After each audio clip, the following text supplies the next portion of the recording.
Hi viewers, welcome to our channel. ప్రస్తుతం మనతో పాటు సీనియర్ జర్నలిస్ట్ దాము బాలాస్ సార్ ఉన్నారు. వారితో మాట్లాడదాం.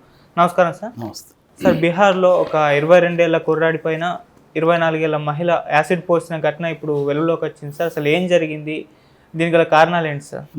నరేష్ది అలా నరేష్ సినిమా ఒకటి ఉంది కదా, జంబలగడ పొమ్మల, అది గుర్తొచ్చింది. అంటే అది కామెడీగా చేసరికి నీ సీరియస్.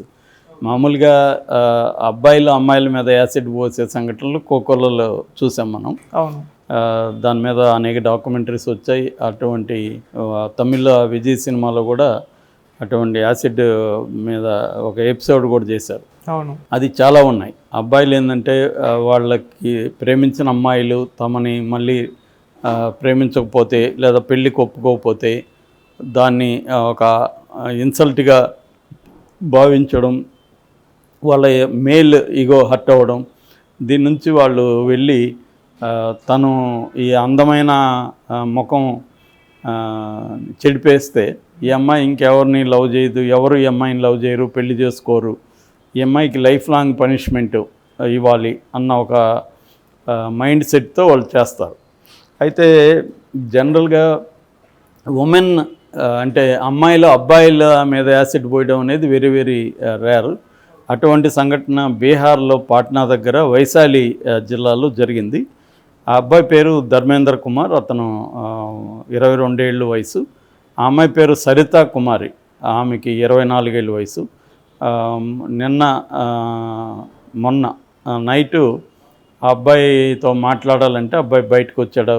నైటు వచ్చి మాట్లాడుతూ ఉన్నప్పుడు సడన్గా అమ్మాయి యాసిడ్ బ్యాగ్లో నుంచి యాసిడ్ బాటిల్ తీసి ఆ అబ్బాయి ముఖం మీద పోసేసి, ఇంకొక అబ్బాయి కూడా పక్కనే బైక్ పెట్టుకొని ఉన్నాడు, ఆ బైక్లో పారిపోయినప్పుడు ఈ అబ్బాయిని ఇమీడియట్గా హాస్పిటల్కి తీసుకెళ్లారు.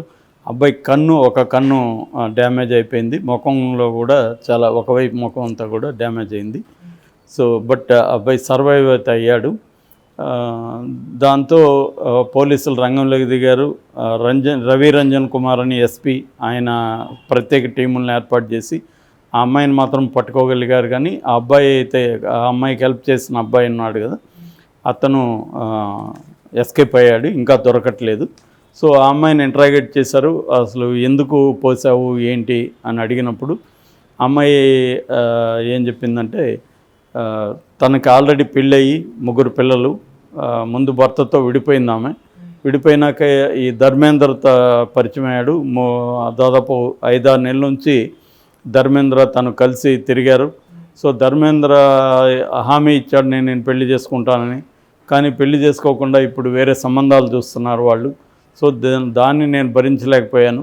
అందుకని అతనికి పెళ్లి చేసుకుని నాకు దక్కని వ్యక్తి ఇంకెవరికి దక్కకూడదు అనుకున్నాను. సో అందుకని నేను యాసిడ్ పోసానని ఆ అమ్మాయి చెప్పింది. సో ఆ అబ్బాయి ఏంటంటే నేను పెళ్లి చేసుకుంటానని హామీ లేదు అని అతను చెప్పాడు. కానీ ఇక్కడ మామూలుగా పరిశీలిస్తే ఇలాంటి సంబంధాల్లో అబ్బాయిలు కూడా అమ్మాయిలకి ఏ హామీ కావాలంటే అవి ఇచ్చేస్తారు పని అయ్యేవరకు. అమ్మాయి ఏమడిగితే అది ఒప్పుకుందాం, లేదా తర్వాత చూద్దాం అనుకుంటారు. అలాగే ఇచ్చుండే అవకాశాలు ఉన్నాయి, లేకపోతే అమ్మాయి ఎందుకు చెప్తుంది ఇచ్చాడని. జనరల్గా అయితే అది జరుగుతుంది. సో కానీ ఆ తర్వాత 3 పిల్లల తల్లిని పెళ్లి చేసుకోవడానికి అతను వెనకడిగా వేసిండే అవకాశం ఉంది. ఎందుకంటే అది పెద్ద బర్డెన్ అవుతుంది కదా, 3 పిల్లల్ని ఇది చేయాలి. కాబట్టి ఈ అమ్మాయితో కూడా ఉండే ప్రాబ్లం ఏంటంటే, ఇలాంటి రిలేషన్షిప్లో ఈ అమ్మాయి ముందుగానే అతన్ని పెళ్ళి చేసుకున్నాకే మనం కలుద్దాం అనేది కానీ మాట్లాడుంటే ఈ సమస్య రాదు. అంటే క్లారిటీ లేదు రిలేషన్షిప్లో. నేను చాలాసార్లు చెప్పాను, రిలేషన్షిప్స్లోకి ఎంటర్ అయ్యేటప్పుడు క్లారిటీ లేకపోతే ఆ రిలేషన్షిప్స్ అనేవి తర్వాత చాలా ఇబ్బందికరంగా మారుతాయి. చాలామంది ఏంటంటే ఆ టెంపరీ ప్రయోజనాల కోసం పరస్పరం మోసం చేసుకుంటారు, అబద్ధపు హామీలు ఇస్తారు, ఇవన్నీ జరుగుతాయి. అంటే క్లారిటీ లేని రిలేషన్షిప్లోకి వాళ్ళు ఎంటర్ అవుతారు. ఒకసారి ఎంటర్ అయిపోయిన తర్వాత ఈ ఫాల్స్ ప్రామిసెస్ అన్నీ పక్కకి వెళ్తాయి. అప్పుడు ఇద్దరిలో ఎవరో ఒకరు దాన్ని వైలెంట్గా తీసుకెళ్తారు.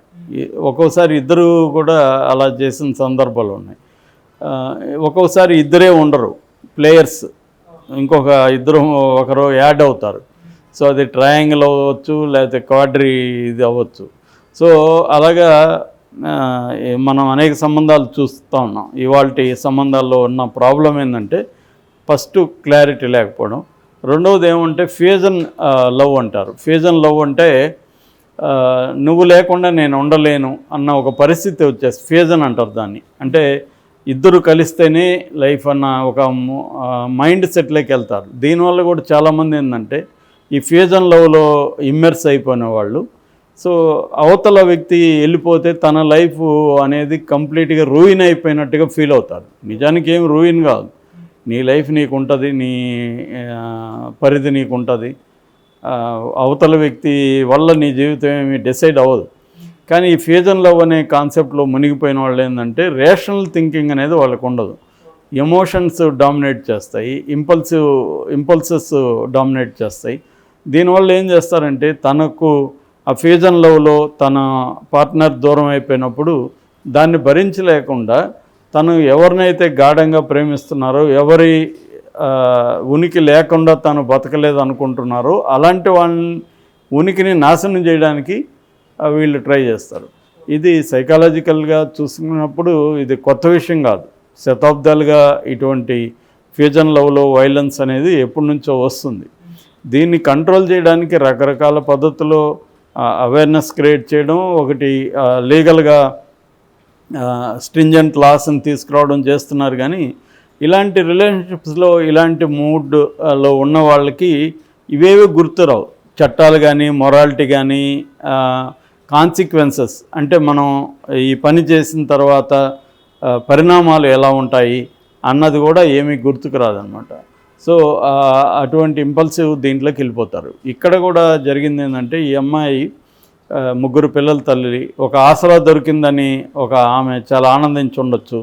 ఎందుకంటే భర్తతో విడిపోయినప్పుడు ఇంకొక అబ్బాయి తనకి దొరికితే తన లైఫ్ లాంగ్ ఒక ఆసరా ఉంటుంది, పిల్లలకి తనకి ఒక అండా ఉంటుంది, సెక్యూరిటీ ఉంటుంది అనేది ఈ అమ్మాయి ఆలోచించి ఉండే అవకాశం ఉంది. అయితే అతను అది నెరవేర్చట్లేదు, అతను ఫాల్స్ హామీ ఇచ్చాడు. సో ఇప్పుడు తనకి దక్కంది ఎట్లాగో ఇంకా తనకు దక్కడు, ఆల్రెడీ పెళ్లి చేసుకుంటున్నాడు, తనకు దక్కడు కాబట్టి దాన్ని భరించలేక అమ్మాయి ఈ పని చేసింది. ఇక్కడ కూడా ఈ అమ్మాయి కాన్సిక్వెన్సెస్ ఆలోచించడం కానీ, తర్వాత తన పిల్లలకి ఎలాంటి ప్రభావం దీని మీద పడుతుందని ఆలోచించే పరిస్థితుల్లో అమ్మాయి లేదు. నేను చెప్పిన ఫ్యూజన్ లవ్ కాన్సెప్ట్లో అమ్మాయి ఉంది. అంటే తనకి దక్కని వ్యక్తి ఇంకెవరికి దక్కకూడదు, ఇతనికి నేను పనిష్ చేయాలి అన్న ఆలోచనలో ఉంది కాబట్టి ఆ అమ్మాయి ఇటువంటి నిర్ణయం తీసుకుంది. ఇప్పుడు ఏమవుతుంది, ఈ అమ్మాయికి శిక్ష పడుతుంది. ఆ 3 పిల్లలు అనాథలు అవుతారు.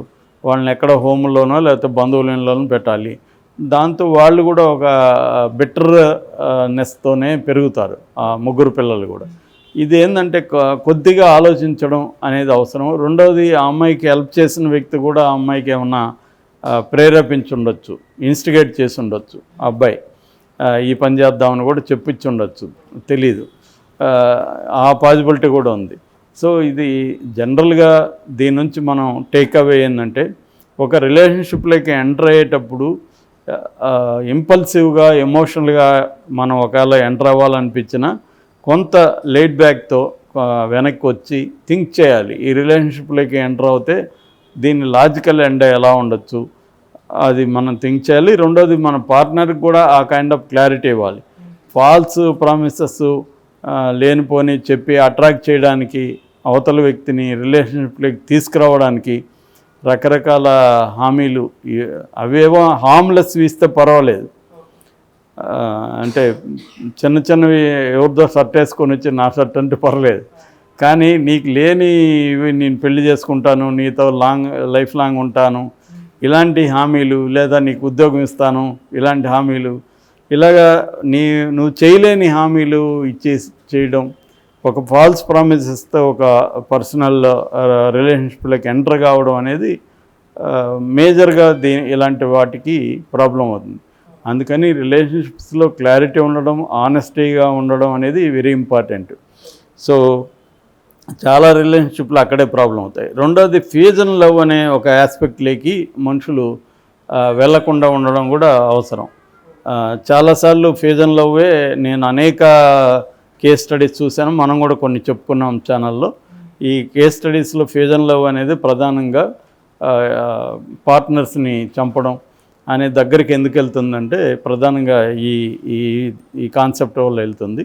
ఇందులో కూడా ఇది జరిగింది. బట్ ఇది ఎందుకు హార్డ్గా ఉంది ఈ స్టోరీ అంటే, అబ్బాయిలు అమ్మాయిల మీద యాసిడ్ పోస్తారు కానీ అమ్మాయిలు అబ్బాయిల మీద యాసిడ్ పోయడం అనేది రేర్ కేసు యాక్చువల్గా. Thank you sir.